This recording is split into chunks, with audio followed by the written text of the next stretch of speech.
Shalom, jemaat Tuhan yang terkasih. Kali ini kita berjumpa kembali dalam pemberitaan firman Tuhan yang saya beri judul apa aktivitas Yesus ketika berumur 12 tahun sampai umur 30 tahun.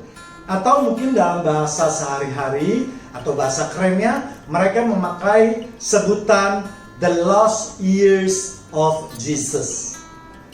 Memang Alkitab hanya mencatat aktivitas atau peristiwa dari kelahiran Yesus sampai umur 12 tahun.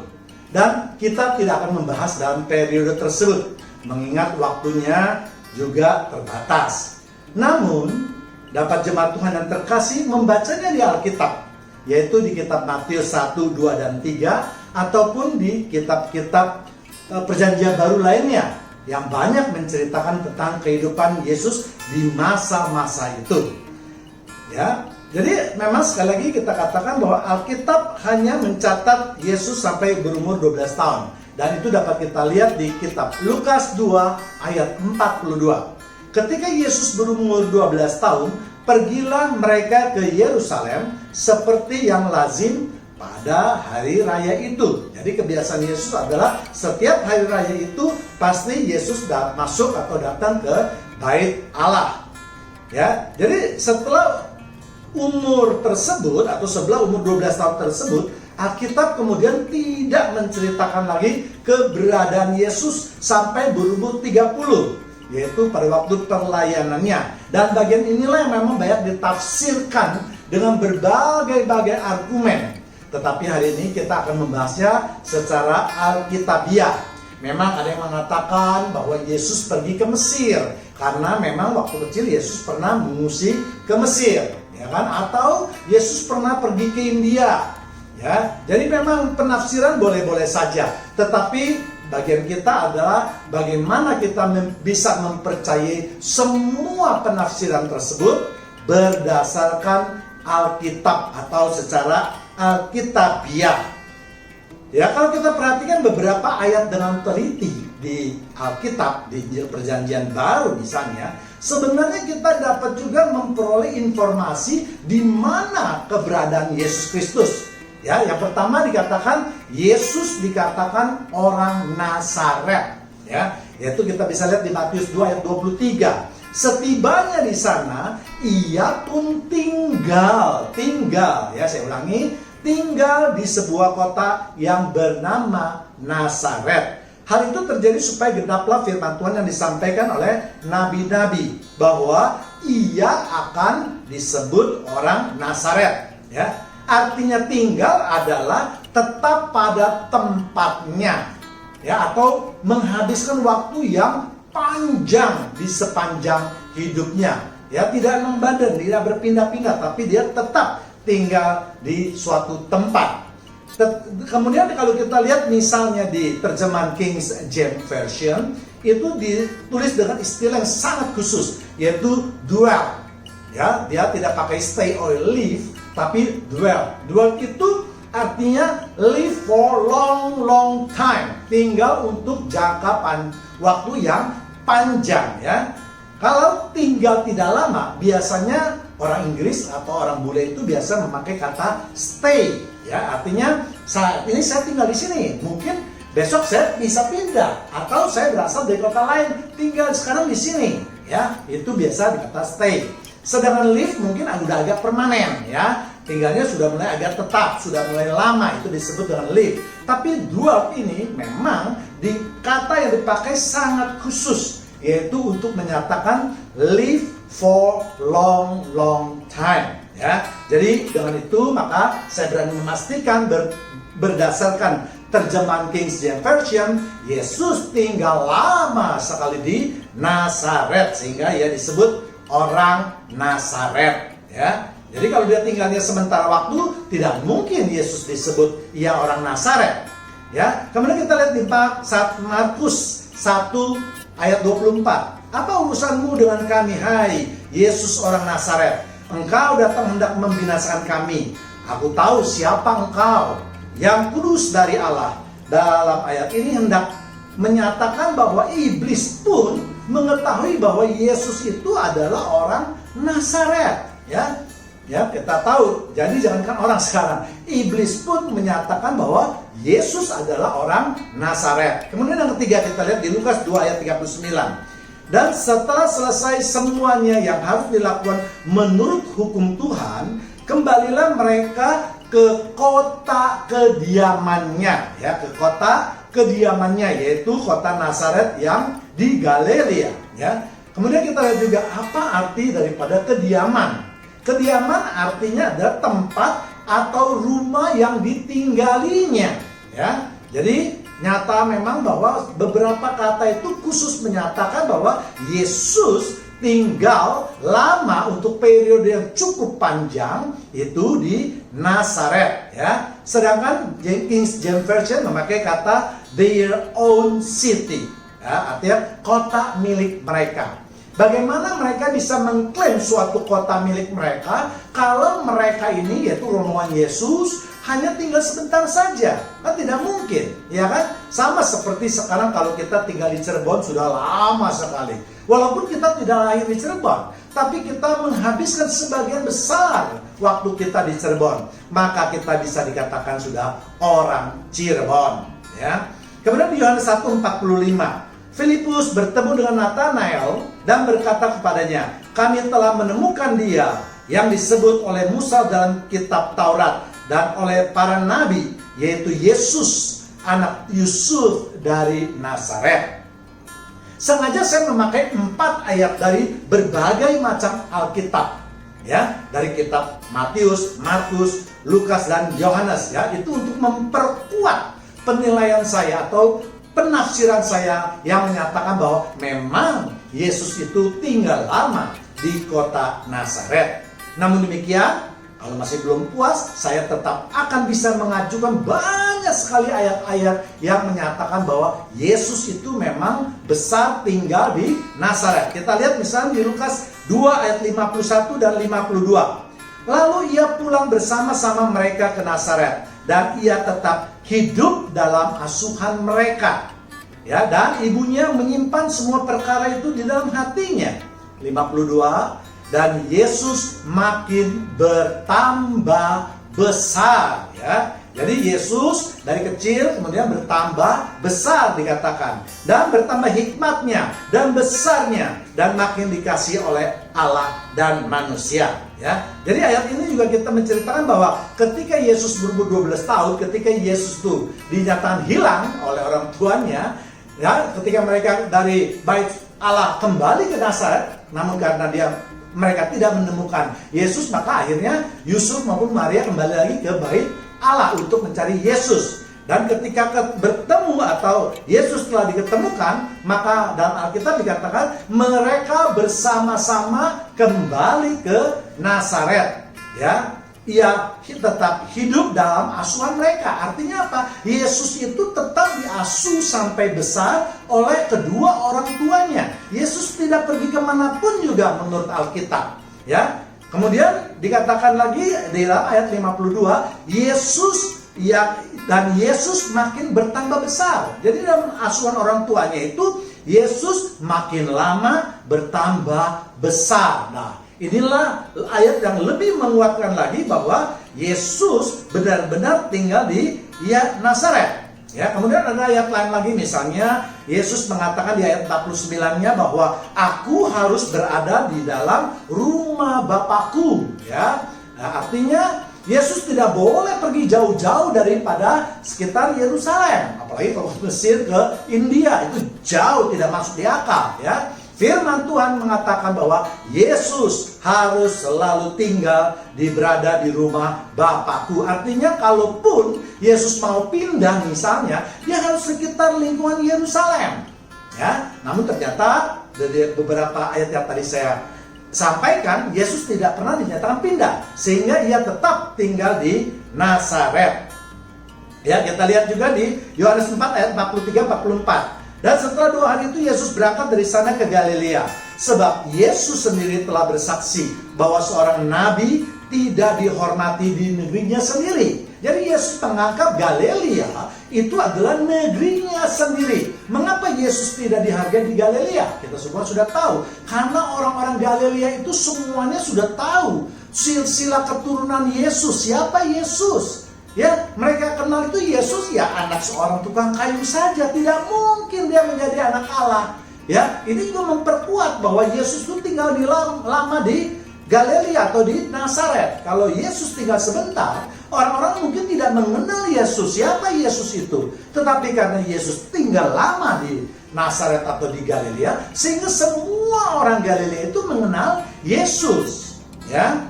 Kemudian kita lihat lagi juga di Lukas 4 ayat 16. Ia datang ke Nazaret tempat ia dibesarkan. Konfirmasi dari yang tadi yang mengatakan bahwa ia tinggal besar di Nazaret. Sekarang konfirmasi di Lukas 4 ayat 16. Ya, nah, ia datang ke Nazaret tempat ia dibesarkan. Dan menurut kebiasaannya pada hari Sabat ia masuk ke rumah ibadat, lalu berdiri hendak membaca Alkitab. Ya, jadi itulah dia beberapa ayat yang sudah saya lontarkan, dan masih banyak sekali sebenarnya ayat-ayat yang ingin saya sampaikan, namun mengingat waktu yang amat sangat terbatas, maka tidak bisa lagi saya sampaikan ayat-ayat tersebut. Kemudian kita lihat yang bagaimana kita dapat melihat bahwa Yesus pernah tinggal di Mesir atau pernah tinggal di India. Kalau Yesus pernah tinggal di Mesir, memang tidak banyak orang yang beralasan seperti itu. Tetapi yang membuat heboh adalah mereka mengatakan bahwa Yesus memang pernah tinggal di India. Dan inilah yang merupakan satu ganjalan buat umat Kristiani. Ya, apakah benar Yesus tinggal di India untuk belajar agama? Ya, alasan ini, dan ini saya rasa harus dibantah keras. Alasan saya adalah pertama, Yesus adalah anak Allah yang menjelma menjadi manusia.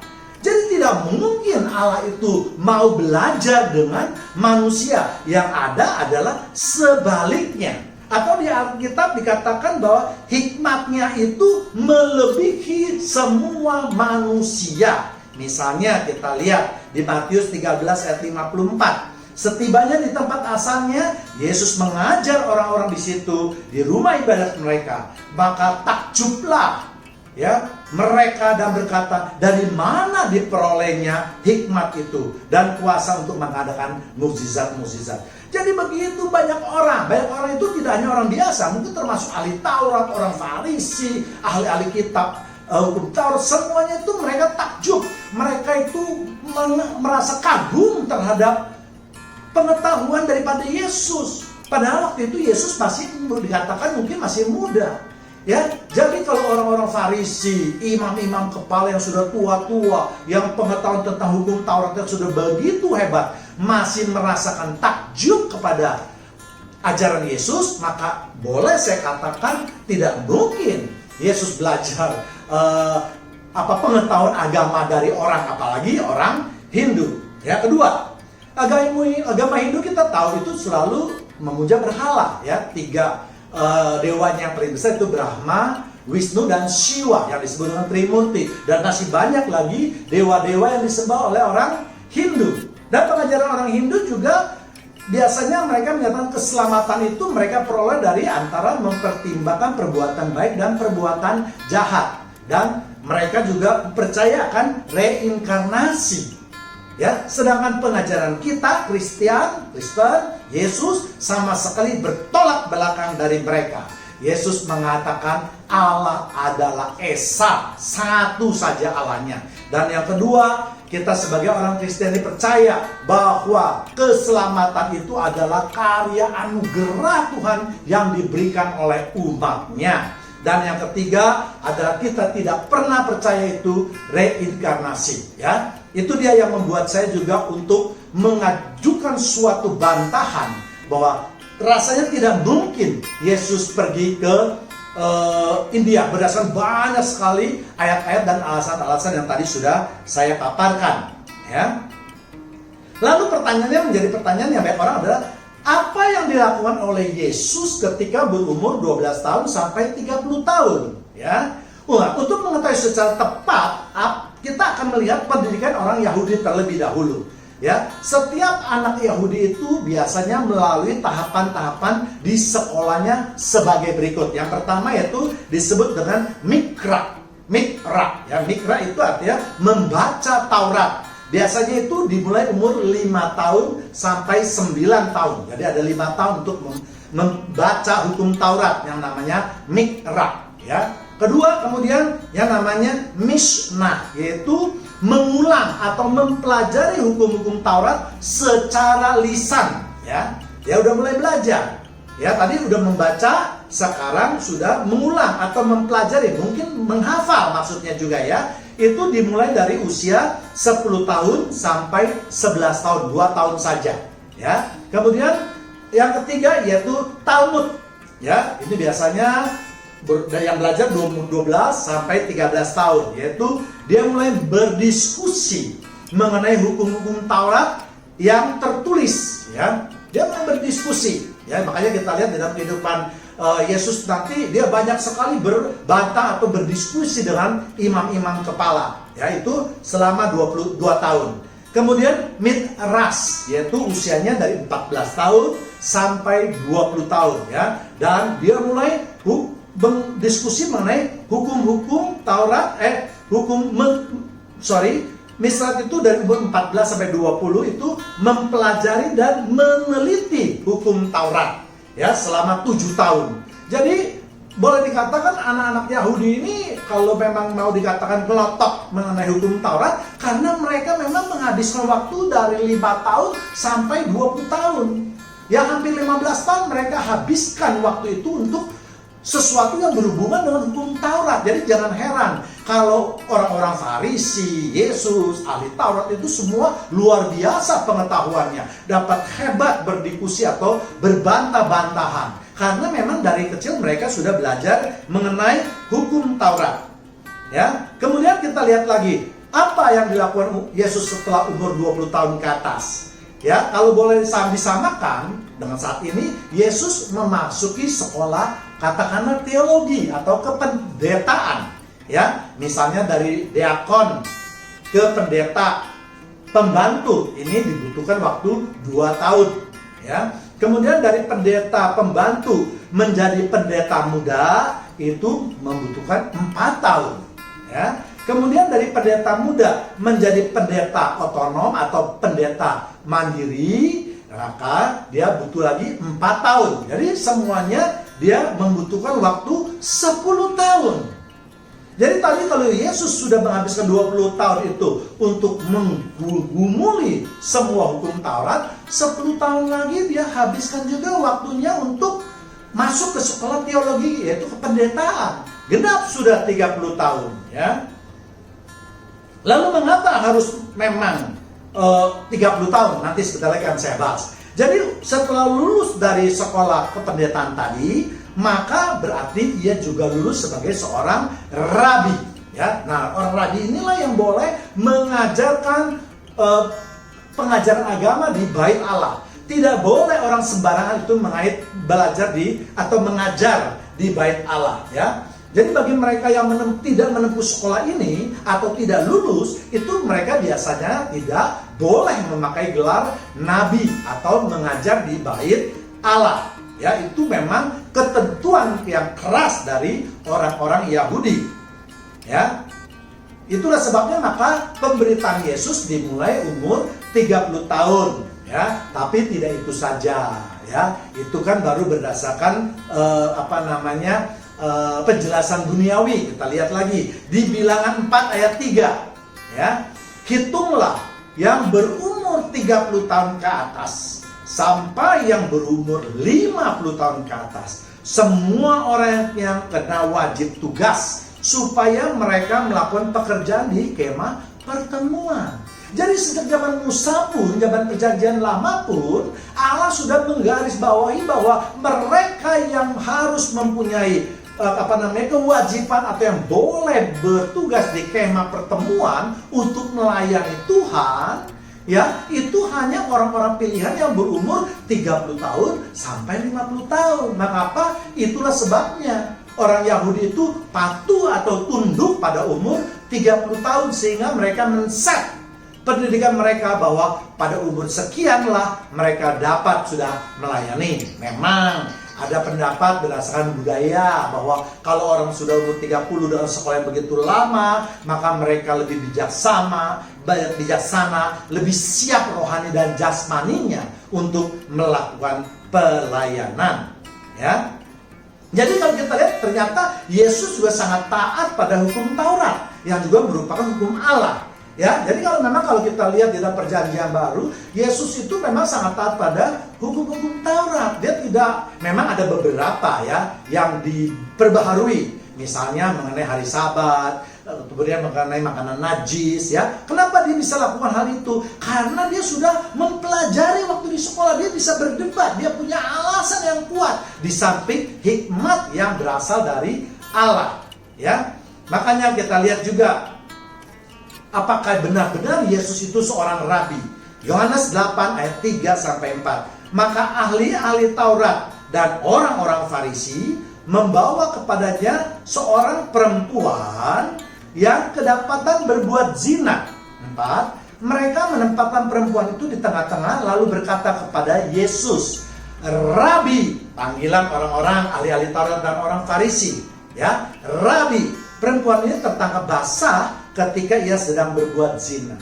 Jadi kalau orang-orang ahli-ahli Taurat dan orang-orang Farisi ini memanggil Yesus ini Rabi, pastilah tidak sedikit pun diragukan bahwa Yesus memang pernah menempuh sekolah kerabiannya. Karena kita tahu bahwa di dalam kitab Perjanjian Baru itu orang-orang Farisi dan ahli-ahli Taurat atau imam-imam kepala itu selalu mencari masalah, selalu mencari kelemahan daripada Yesus. Jadi kalau Yesus itu tidak sekolah atau menyelesaikan sekolah kerabiannya, lalu Yesus memakai gelar rabi, pasti ini akan dicemooh oleh kaum-kaum orang-orang itu.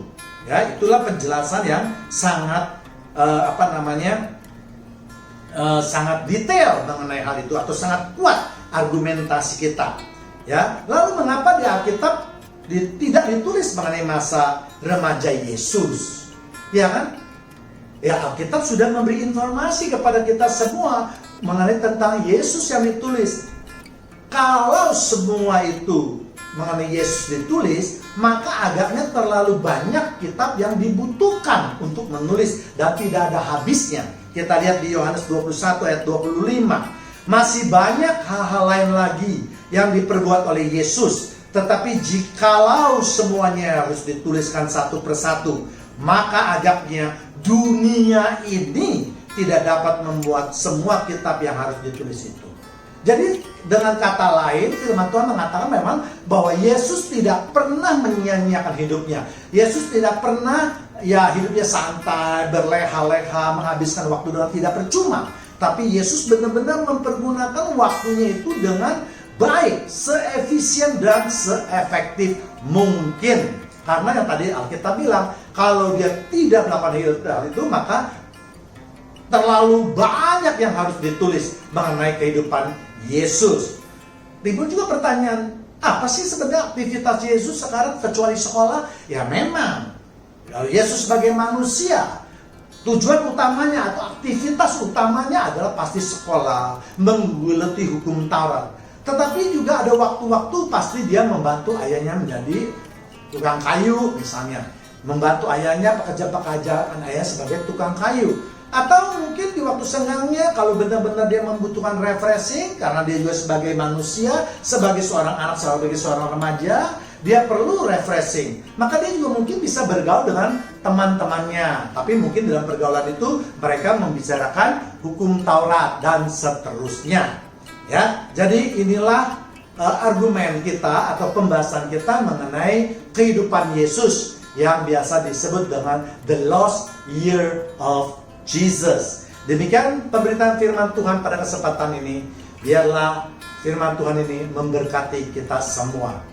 Amin.